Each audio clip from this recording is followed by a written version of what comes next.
siya igsoon, no? Siya mao ang tao nga si Kristo Jesus, no? Usa lang ang naghiusa sa Dios ug sa tao, mga igsoon, no? Wala nay lain pa, no? Wala nay lain pang atong tigpataliwala, igsoon, no? Dili ng mga tao, no, nga nangamatay nahimo ng mga santo, no? Kundili si Kristo. Walay laing nabanhaw nga namatay, igsoon, si Kristo ra. Makasangpit ka sa Amahan, pinaagi sa ngalan ni Jesus. Makapangayo ka sa Amahan, pinaagi sa ngalan ni Jesus. Dili anang mga binuhat sa tao, dili anang mga tao nga wala jud nabanhaw, igsoon, no? Walay laing nabanhaw, only Jesus, no? Nga naglingkod na karon sa tuo sa trono sa Dios, igsoon. Siya mo'y mga liupo kanato, no? Makapangayo ta sa Amahan, pinaagi sa iyang ngalan, no? Dili sa pangalan ni hinsa pa ng mga santo da, igsoon, no? Nga imong hapitan, no?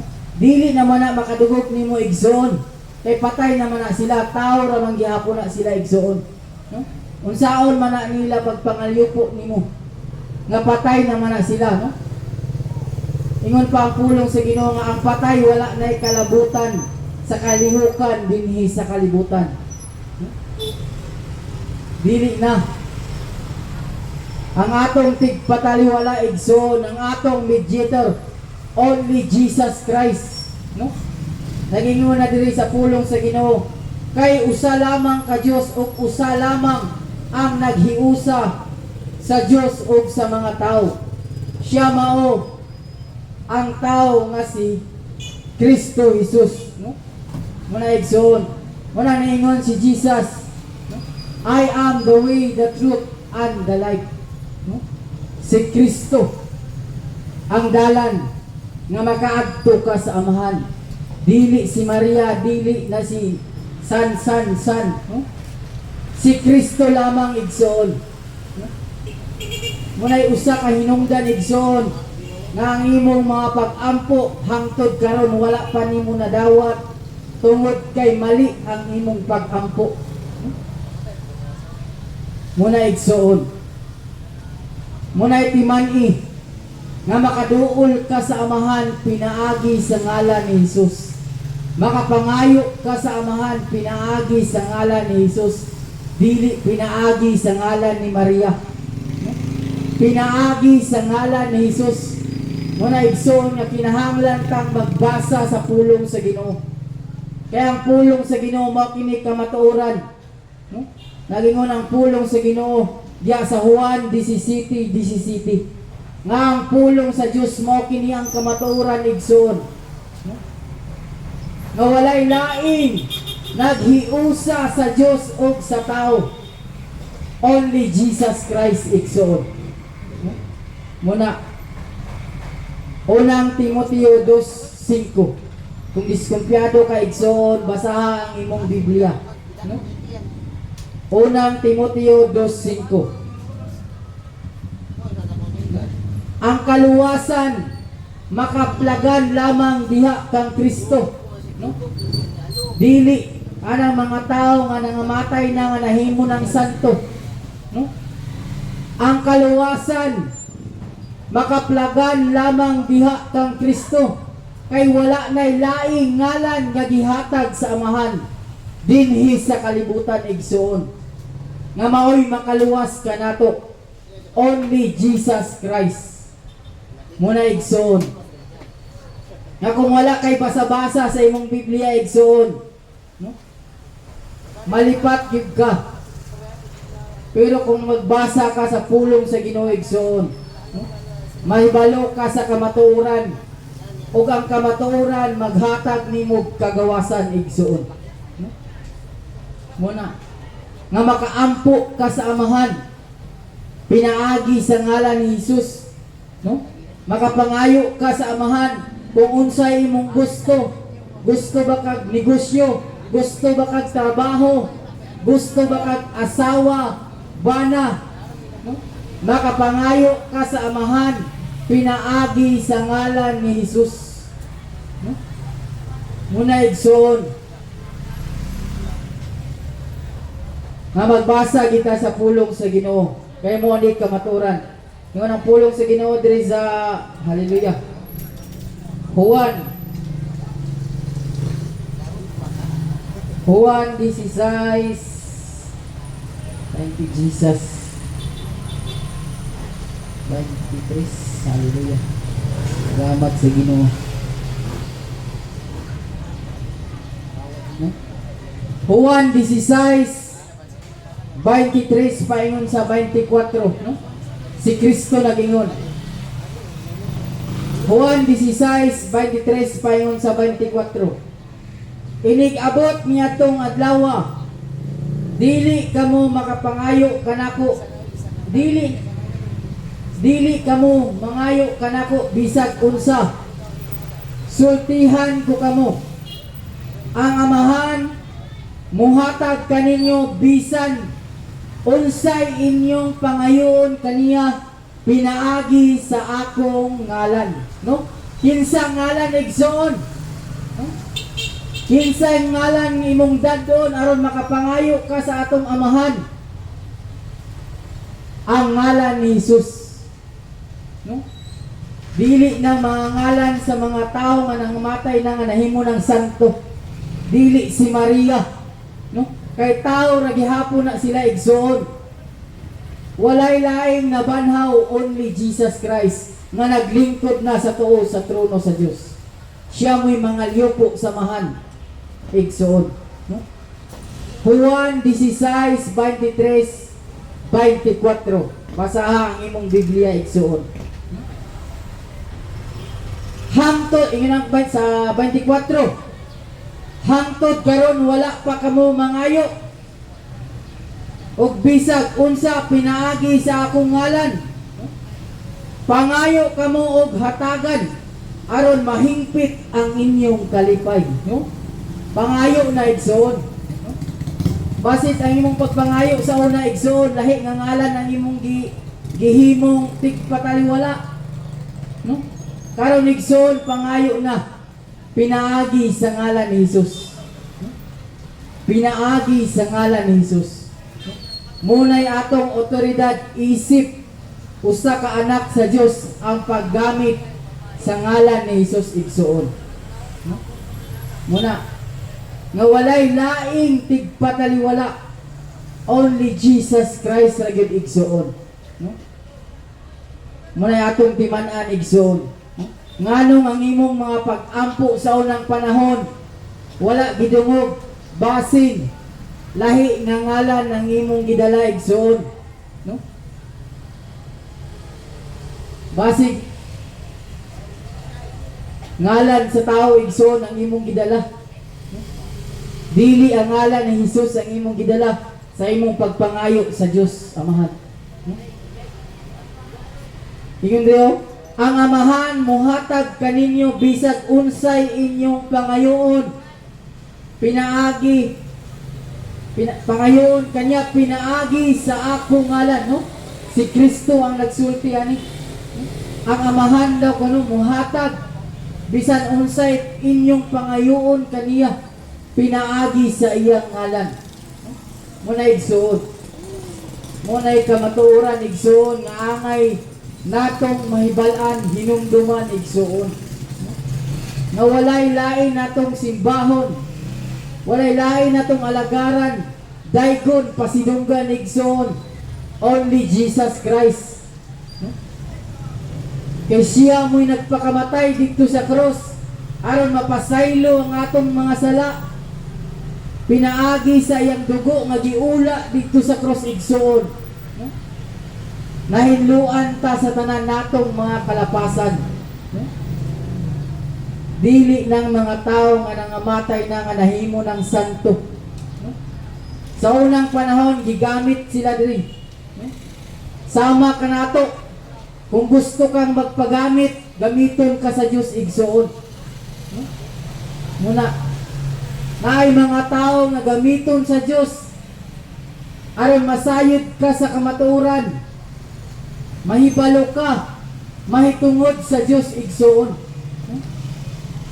Kaya nag-ingon siya siyang pulong sa Jeremiah 3:15 nga padadaan ko kamo mga pangulo nga masidugtanon kanako, tudluan ang tao aron dili mailad sa yawa. Apan ang tao dunay pagpili kung mamati ba sila sa pulong sa Dios, kung isalikway ba nila ang pulong sa Dios. Timan iigsoon nga hukman sa Dios ang tanantang buhat. Hukman kung isalikway nimo ang pulong sa Ginoo, igsoon, silutan ka sa Dios. Kung isalikway nimo, kung magpabungol-bungol ka, kung dunay nagwali sa mensahe sa Dios, nagpabungol-bungol ka, igsoon, congratulations, silutan ka sa Dios. Magkalapait ang imong kinabuhi, puros kasamok ang imong kinabuhi, no? Kay nagingon ang pulong sa Ginoo sa Deuteronomio 18:19 nga silutan ko kadtong dili mamati sa nagsangyaw sa akong pulong, no? Muna igsoon, silutan sa Dios igsoon. Ang Dios gugma. Gugma ang Dios kung maghinulsul ka sa imong mga sala. Pero kung ang tao magpabilin og gahig ulo, magpalingog-lingog bisan pag kapila badlunga, kapila pahimang nui sa pulong sa Ginoo, nga mobiya sa pagpakasala, apa nagpadayon sa pagpakasala, ang pulong sa Ginoo nagingon sa Panutihon 29:1, kung magpabilin kang gahig ulo bisan kapila ka pa badlunga, moabot ang panahon nga ikaw mapukan og dili na kabangon. Muna igsoon nga ayaw pagdumili sa pagpamati sa pulong sa Ginoo. Kaysa wala pagibuhat bisan unsa, ang pulong diha na. Ang pulong uban sa Dios o ang pulong Dios. Juan 1:1. Muna igsoon nganong kinahanglan nato pamation ang pulong sa Ginoo tungod kay kini Dios. Sama ra nga namati ka sa pulong sa Ginoo, sama ra nga nakikistorya ka sa Ginoo. Muna igsoon, no? Gigamit lang ang mga tao, gigamit lang mi sa Ginoo aron makadungog ang mga tao nga wala nay panahon sa pagbasa sa mensahe sa Dios nga nahisulat diha sa Biblia igsoon, no? Kaya ang Biblia gibutang ra sa altar, way basa-basa, no? Gipasagdan ang ok-ok mo'y nagbasa og ang ilaga, no? Muna igsoon na kung duna kay Biblia sa inyong balay igsoon, kung gusto kang makikistorya sa Ginoo, kung gusto kang mamati sa iyang tingog, basaha ang imong Biblia nga dugay nang wala nimo basa-basa, no? Muna igsoon, kaya ang tingog sa atong buhi nga Dios igsoon naagidya sa Biblia igsoon, no? Mahibalo ka sa kamatuoran, o ang kamatuoran maghatag kanimo kagawasan, no? Muna igsoon nga bisag unsa magpalusot ang mga tao di murason, ang mga tao nga gikastigo sa Ginoo, daghan kay grason, daghan kay grason aron tanawon sila sa tao nga matarong, no? Pero nag-antos tungod sa iyang sala, no? Ang kamatuoran mahibalo ka nganong mag-antos ang tao, nganong magsakit-sakit ang tao tungod kay gikastigo sa Ginoo, gisilutan sa Ginoo tungod kay wala nay panahon sa Ginoo, no? Wala nay basa sa Biblia, wala nay ampo-ampo, nagsalig na sa iyang kaugalingong kusog, kaalam, pagpaningkamot nagsalig sa iyang bahandi, munang moabot ang panahon nga kastiguhon sila sa Dios, pinaagi sa sakit o paantuson pag-ayo. No? Muna, pag-abot na sa mga pag-antos, mga balatian, daghan kayo rason, pinaagi sa mga pagkaon, nganong nagsakit-sakit. Pero ang hinungdan, sala nga wala hinulsuli, sala nga gitago-tago, mao nay hinungdan igsuon. Sa kalibutan, ang sakit pinaagi sa mga pagkaon, pero sa pulong sa Ginoo, ang sakit tungod na sa imong mga sala. Gisilutan ka sa Dios, gikastigo ka sa Dios aron ka maghinulsol sa imong mga sala, aron ka mubiya sa pagpakasala. Muna igsoon ang kamatuoran, no? Naging unang pulong sa Ginoo sa Job 33:19, no? Nga silutan sa Dios ang tao pinaagi sa sakit o paantoson pag-ayo, aron sila maghinulsol o mubiya sa pagpakasala. Pero ang tao kay kulang man sa kahibalo, muna hinungdan, mahurot ang ilang bahandi, mabaligya ang tanang mga yuta, mga kabtangan tungod sa mga maintenance. Sigig mintin, wa gyapoy kaayuhan tungod kay wala maghinulsol sa ilang mga sala. Muna igsoon, nga nianhi si Jesus Christ dinhi sa kalibutan, dili alang sa mga matarong, kundili alang sa mga makasasala, no? Nagyon ang pulong sa Ginoo diri sa Juan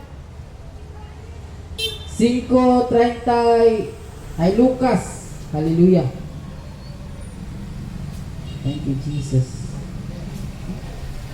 Nagyon ang pulong sa Ginoo diri sa Lucas 5:32. Wala ako muanhi aron pagtawag sa mga matarong, kundili sa mga makasasala, aron sila maghinulsol. No? Si Kristo nianhi sa kalibutan igsoon. Ang yang wali, hinulsuli ang inyong mga sala. No? Muna yang wali. No? Sama karon igsoon nga hinulsulan nato ang atong mga sala. Hunahunahon nato, unsay ang atong mga kalapasan igsuon, aron hayahay ang atong kinabuhi, dili ta magkalapait, kay wala ta buhata sa Dios, aron magkasakit, magkalisod-lisod, magkautang-utang, magkakalapait, mapusilan, mabanggaan, madisgrasya. Wala tabuhata sa Dios aron mainana ang atong kinabuhi igsuon. Doon na tayo pagpili. Doon na tayo pagpili igsuon. Wala ta gihimong kabaw baka sa Dios. Nung asa ta niya labtiki didto ta paingon, no? Wala ta gigawngan igsuon. Naatay free will sa pagbuhat bisan unsa igsuon. Apan hinumdumi nga hukman sa Dios ang tanantang buhat bisan pa ang atong gibuhat diha sa tago. Hukman sa Dios igsuon. Kung magpadayon kapag pakasala ang imo sang kinabuhi, kasamok, puros kasamok igsuon. Kung magpadayon ka sa pagpakasala, kagubot, problema, magkalisod-lisod, magsakit-sakit, tungod kay kana, maunay tunglo sa mga tao nga nagpadayon sa pagpakasala, nagkinabuhing supak sa kabubuton sa Dios. Muna igsuon, Na kung gusto kang mahayahay ang imong kinabuhi, no? Makabaton kag kalipay, kalinaw, no? Hayahay nga kinabuhi, dawata si Kristo, ipapuyo sa imong kasing-kasing igsoon, basaha ang iyang pulong ug tumana, no? Aron hayahay ang imong kinabuhi, pagpaubos, no? Pagbaton ug kahadlok ug pagtahod sa atong buhi nga Dios igsoon, no? Mao nay kabubuton sa Dios igsoon. Yun ang pulong sa Ginoo diri sa panultihon. 22:4. Hallelujah. Salamat sa Ginoo. Panultihon 22:4. Kalingon ang pulong sa Ginoo diri sa panultihon 22:4. Pagbaton og kahadlok ug pagtahod sa Ginoo ug pagpaubos ug makabaton kag bahandi, dungog ug taas nga kinabuhi, no? Mura day na requirements igsoon. Kung gusto kag bahandi, kung gusto kag dungog, kung gusto kag taas nga kinabuhi dinhi sa kalibutan, pagbaton og pagtahod og kahadlok sa Ginoo, no? Kahadlok sa Ginoo. Kung wa kay kahadlok sa Ginoo igsoon, normal ang gid nang magpadayon ka sa pagpakasala. Normal ra gid nang manlimbong ka sa imong isig ka tawo kung wala kay kahadlok sa Ginoo. Normal ra gid nang magdumot ka sa imong isig ka tawo kung wala kay kahadlok sa Ginoo, no? Apan kung duna kay kahadlok sa Ginoo igsoon, no? Makalikay gid ka sa pagpakasala. Kay nasayod ka nga hukman sa Dios ang tanan kang buhat, no? Maayo man kini o dautan, no? Hukman sa Dios igsoon. Kung magpadayon ka pagpakasala, no? Silutan ka sa Dios. Una ang imong kinabuhi kalapait, nagkalisod-lisod, kasamok. Kung magkinabuhi kang matarong igsoon, gantihan ka sa Dios. Muna nahayahay ang imong kinabuhi. Kung magkinabuhi kang uyon sa kabubuton sa Ginoo, no? Muna nagingon ang pulong sa Ginoo diri sa Hallelujah. Si Kristo ang atong manlalaban, no? Siya ang atong manlalaban. Si Kristo, wala na ilain pa, no? Ingon ang pulong sa Ginoo diri sa unang Juan 2:1. Mga anak, gisulatan ko kamo niini aron dili na kamo magpakasala, no? Gisulatan ta sa Dios aron dili na ta magpakasala. Apan kung may makasala, may manlalaban kita nga si Hesus Kristo, ang matarong siya mo'y mga tubang sa amahan, no? Kinsay atong manlalaban? Si Kristo igsoon. Dili si Maria, dili si San, no? Si Kristo ang atong manlalaban. Siya ang atong tigpataliwala, siya ang atong manlalaban, no? Kung makasala ka, doon na tayo manlalaban nga mao si Kristo. Makapangayo kag pasaylo sa amahan, pinaagi kang Kristo igsoon, no? Kay siya ang atong manlalaban, no? Siya mao ang halad aron mapasaylo ang atong mga sala o dili lang kay sa ato ra, kundili ang mga sala usab sa tanang tao, no? Si Kristo ang halad, no? Aron mapasaylo ang atong mga sala, no? wala na laing halad si Kristo. Ang katong halad-halad sa unang panahon sa Old Testament igsoon, no? Anino lang kato sa umaabot nga mao si Kristo. Katong ilang halad pagtabon lang sa sala, dili makawala sa sala, gitabunan lang ang sala. Ang makawagtang sa sala, only the blood of Jesus Christ. Dili dugo sa hayop, kundi dugo ni Kristo maoy nagwagtang sa atong mga sala igsuon. Si Kristo gihatag